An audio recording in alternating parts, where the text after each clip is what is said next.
ঘরে বসেই ফুলকো এবং অসংখ্য ছিদ্রযুক্ত চিতই পিঠা কিভাবে বানানো যায় তারই আজকে গোপন রেসিপি আপনাদের সামনে শেয়ার করতে যাচ্ছি। আশা করি আপনাদের আজকের এই রেসিপিটাতে অনেক বেশি উপকারে আসবে। তাই শুরু থেকে শেষ পর্যন্ত আমার সাথে থাকার জন্য আপনাদের বিশেষভাবে অনুরোধ করা হলো। পিঠাগুলো বানানোর জন্য আমি এখানে নিয়ে নিয়েছি ৪ কাপের মতন ভেজা চালের গুঁড়ি।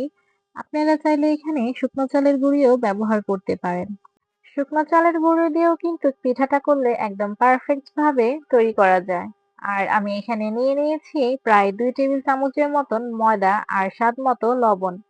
আর এখানে আমি নিয়ে নিয়েছি কুসুম গরম পানি। পানিটা কিন্তু অবশ্যই কুসুম গরম হতে হবে। এখন আমি যে শুকনো উপকরণগুলো আছে সেগুলো একটু হাত দিয়ে ভালো মতো মিশিয়ে নিব। মেশানো হয়ে গেলে আমি এখানে যে কুসুম গরম পানিটা রেখেছিলাম সেখান থেকে অল্প অল্প করে পানি দিয়ে ভালো মতো ব্যাটারটা তৈরি করে নিব। অবশ্যই পানিটা কিন্তু অল্প অল্প করেই দিতে হবে, তাহলে ব্যাটারের যে ঘনত্বটা আছে সেটা বোঝা যাবে।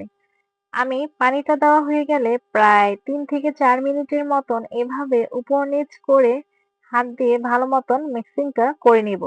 এর ফলে হবে কি পিঠাটা একটু ফুলকো হবে আর নরম হবে। বলেছিলাম না পিঠাটা একদম গোপন রেসিপিতে হবে। গোপন রেসিপিটা কিন্তু এইখানে। আমি পিঠার যে ব্যাটারটা তৈরি করে রেখেছিলাম সেটা প্রায় ঘন্টাখানেক পর আমি পিঠাটা বানানোর আগ মুহূর্তে ব্লেন্ডারে ব্লেন্ড করে নিয়েছিলাম। ব্লেন্ডারে ২ থেকে ৩ মিনিটের মতন ব্লেন্ডার করলেই কিন্তু হয়ে যাবে। এটাই হচ্ছে এই পিঠার আমি মনে করি একটি গোপন সিক্রেট। এটা অনেকে জানে না। এখন আমি দিয়ে দিচ্ছি এখানে হাফ চামচের মতন বেকিং পাউডার। আপনারা চাইলে না দিলেও পারেন। আপনার আগে এটা দিয়ে পিঠাটা বানিয়ে দেখবেন। যদি পিঠাটা ফুলে তাহলে আর দেওয়ার দরকার নেই। আর যদি না ফুলে তাহলে আপনি ১ চামচের মতন বা হাফ চামচের মতন বেকিং পাউডার দিয়ে আবার একদম ভালো মতন সবকিছু একসাথে মিক্স করে পিঠাটা বানানোর জন্য ব্যাটারটা কিন্তু একদম রেডি। দেখুন ব্যাটারটা এরকম ভাবে পড়বে। ব্যাটারটা কিন্তু আমি একদম পাতলাও করি নাই আবার একদম ঘনও করি নাই। এভাবে একটু ভারী টাইপের হয়ে নিচে গড়িয়ে পড়বে। ব্যাস হয়ে গেল চিতই পিঠা বানানোর পারফেক্ট একটি ব্যাটার। এখন আমি পিঠা বানিয়ে আপনাদেরকে দেখিয়ে দিচ্ছি। চুলাতে আমি একটি লোহার কড়াই অনেক বেশি গরম করে নিয়েছি। এখন আমি একটি গর্তযুক্ত চামচের ১ চামচ ব্যাটার কড়াইতে দিয়ে নিয়েছি।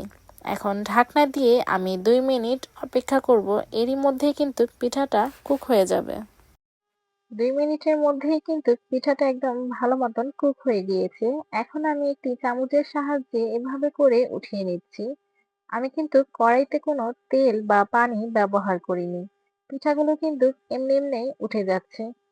দেখুন মাশাআল্লাহ পিঠাটাগুলো কত সুন্দরভাবে হয়ে গিয়েছে।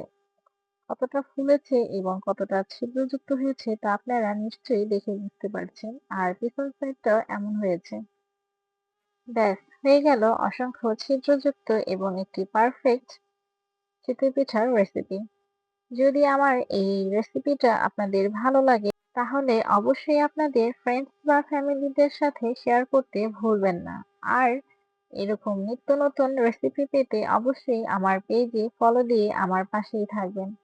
সবাই ভালো থাকবেন। আসসালামু আলাইকুম। আল্লাহ হাফেজ।